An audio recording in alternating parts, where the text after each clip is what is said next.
انہوں نے انتظامات سے متعلق آگاہی حاصل کی۔ اس موقع پر انہوں نے معمر شہریوں کو فوری آٹا فراہم کرنے کی ہدایات بھی دی۔ آپ کو یہ بھی بتاتے چلیں کہ انتظامیہ نے وزیر اعظم محمد شہباز شریف کو بریفنگ دیتے ہوئے بتایا کہ یہاں شہریوں کو مفت آٹا فراہمی کی بہترین سہولیات فراہم کر رہے ہیں۔ وہ شہری جو بے نظیر انکم سپورٹ پروگرام میں شامل نہیں ہیں ان کے لیے الگ کاؤنٹر بنائے گئے ہیں۔ وزیر اعظم محمد شہباز شریف نے اسلام آباد کے شہریوں کو آٹا فراہمی سینٹر کا دورہ کیا اور آٹا فراہمی کے انتظامات کا جائزہ بھی لیا۔ ناظرین، یہاں پہ آپ کو یہ بھی بتاتے چلیں کہ انتظامیہ نے وزیر اعظم کو بریفنگ دیتے ہوئے بتایا کہ شہریوں کو مفت آٹا فراہمی کی بہترین سہولیات فراہم کر رہے ہیں۔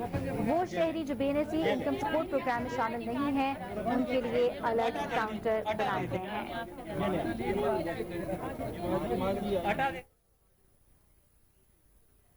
ماشاءاللہ بڑے اچھے انتظامات ہیں، لیکن عوام کا بھی جو رش ہے وہ بھی خاصا زیادہ ہے، مگر سب کو کرسیوں پہ بٹھایا گیا ہے جو کہ بہت ہی خوشائند بات ہے۔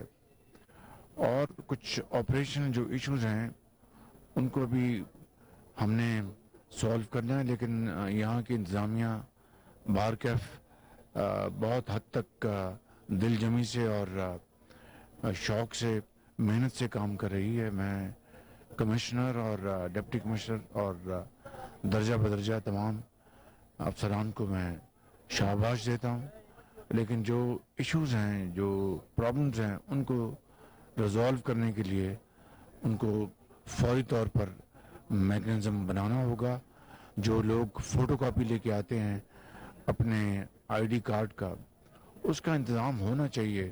بعض لوگ ہیں ان کے آئی ڈی کارڈ وہ بھول گئے یا فوٹو کاپی لے آئے یا گم گیا، اس کا کوئی نہ کوئی انتظام کرنا ہوگا۔ اس کے لیے آپ کمشنر صاحب یہ جو پٹ فالز ہیں ان کو ریموو کرنے کے لیے آپ فوری طور پر اس کے لیے کوئی لائحہ عمل بنائیں اور مجھے شام تک بتائیں کہ اس کے لیے کیا آپ نے آلٹرنیٹیو میتھڈ آپ نے بنائے ہیں۔